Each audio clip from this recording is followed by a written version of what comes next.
And then, so you were a recruit, and then you went out on, after training, went out on the road. Yes. And then we were talking earlier, and you developed a passion for DUI enforcement, or driving under the influence of intoxicants enforcement, on Christmas Eve.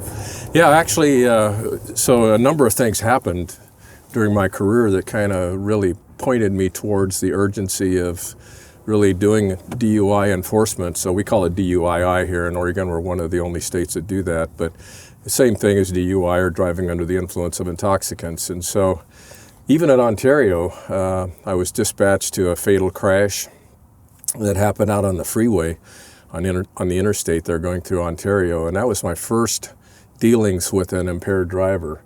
And so that subject, the driver, he died in the crash, but he was definitely under the influence of alcohol when he hit a concrete abutment and actually died. And then when I went to the state police, it was early on in my career.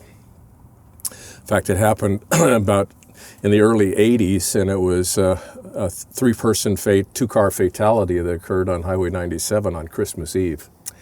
And I remember being dispatched to that crash and arriving there and seeing just the horrific sign of that crash, and just everything that was just kind of a mess and torn apart, and people standing all over the place on Christmas Eve. And 3 people died, and if we found out that one of the drivers in that crash had actually crossed the center line and hit a Jeep Wagoneer head on and killed both of those people in that crash. And we later found out that he had a blood alcohol concentration that was a 0.17, so it was pretty high. Over double Yes. Oregon's current limit. Yes. And so that kind of really just got me going on the need that in law enforcement we needed to be doing much better job than what we were doing, because the irony of that whole thing is that driver had been stopped by another police officer. And I'm not going to say when or where, but he had been stopped prior to that crash, and for some reason was not arrested or determined to be under the influence. And then later on was found that he had actually been involved in that crash. So we don't know if it was a day or two or the same day or whatever, but we'll never know that.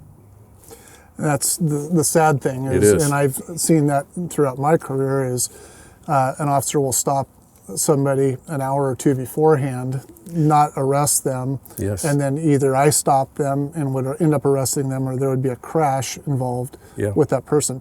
And we don't know if the person was impaired or not at the time of the previous stop. All we know is that they were impaired at the time of that stop or that crash. It made me see that we just needed to make sure that law enforcement knew what to look for at roadside for impairment. Because there was another time when I actually stopped a semi-truck driver, and it was the middle of the day, and later found out that driver was under the influence of drugs. And I didn't know what to look for back in those days, those early days, and so I ended up letting that driver go. And I wish I'd have never done that. Yeah, I can think of half a dozen of those myself until I started going through the drugs impaired driving courses and DRE school, and then it makes a difference. So we'll get into that a little bit more as we go.